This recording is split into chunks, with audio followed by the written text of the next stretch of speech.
Hello. Well, what we've got here is a Villiers Mark 10 engine. Bought it off eBay a couple of years ago now. I started to strip it down a while back, and part way through you drift off onto other projects. So it's been sat under the bench as in a box of bits for quite some time. So I'm clearing out the workshop and I dug it out. I thought, oh, it's about time we got the thing going again. I knew there was no spark to the spark plug, so I checked over the magneto and found out the coil was duff. So I sent off for a new coil, fitted that, cranked it over and got a cracking spark off the plug. So I thought, well, it's a good opportunity whilst it's in pieces now to start stripping it fully and giving it a complete refurb, which I did.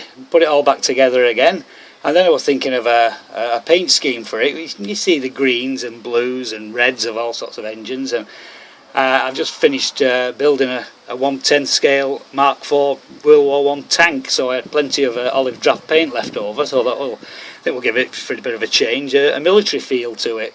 So I sprayed it all up olive drab, which I think I'm really pleased with. It's come up a treat, this. So I think we'll crank it over now. I've had it over a few times now in the shed, bolted down to the workbench, so it does run over nicely. Eventually I got the thing going properly up to setting the carburettor up and setting the idle speed up correctly. So we'll put a lead on it and we'll see what happens, eh?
So, well, there it is, in all its glory in the spring sunshine.